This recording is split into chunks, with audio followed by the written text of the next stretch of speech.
से संगे संगे लड़नी हो हमर मुश्किल से दगाबाजी कैला अपन दीवानी से ओ दीवानी से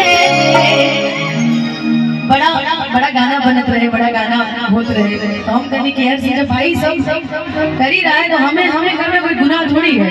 टुनटुन जी का कभी गाना सुन लेते तो और मन में हो जाता कि ना ना ना ई लइका के गा सकत पर हम लइकियों के नहीं गा। अरे तू तो उनको सब सिखा सकत है। दगाबाजी कैला अपन दीवानी से ओ दीवानी से हम चाहत कि तनी मंचो भर देवल जा। जो माई मनीषा भी आ जाओ। हां सखी के बोला ला बना। आपकी सखी नहीं है ना हमार सखी और भी जो लोग आइल बनी हमार सखा है सर कि दगाबाजी कैला अपन दीवानी से ओ दीवानी से हम दगाबाजी ने करे ना या भाई तक जिंदा बा हमार रमक भैया कि जमाफ कनी तू का याद रखबा पल पड़ रहे कोनो हिरानी से जमाफ कनी तू का याद रखबा पल पड़ रहे कोनो हिरानी से प्यार कनी दिल से तू खेल गया पीर से खेल गया संगे संगे लड़नी हो हमर मुश्किल जी कैला अपन दीवानी से कि जमाफ कनी तू याद रखबा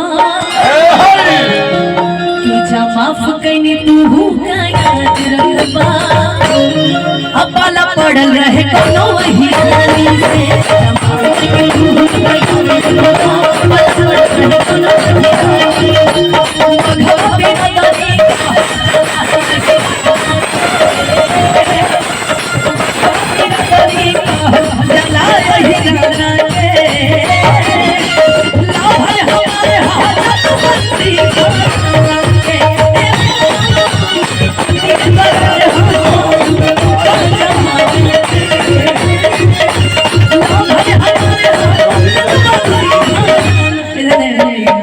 मुझे याद है कि पिछली बार जब हम मंच पे आए थे तो ये हमको मेरा हाथ पकड़ के गवा रहे थे।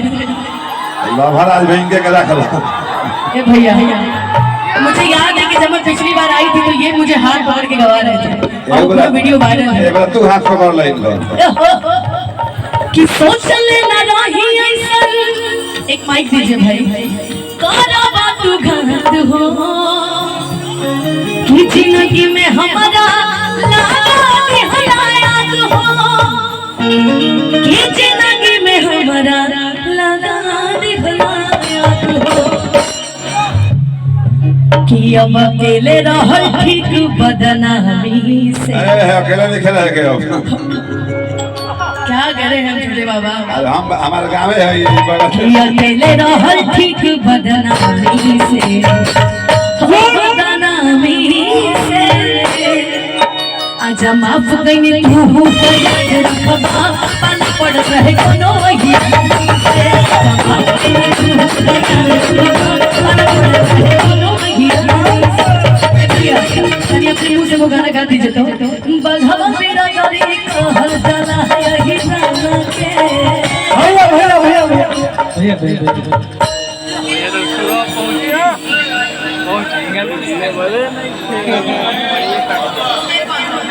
धैवट लगा दीजिए भैया भैया कि हमने टुनटुन जी बोले हैं। Hello hello hello hello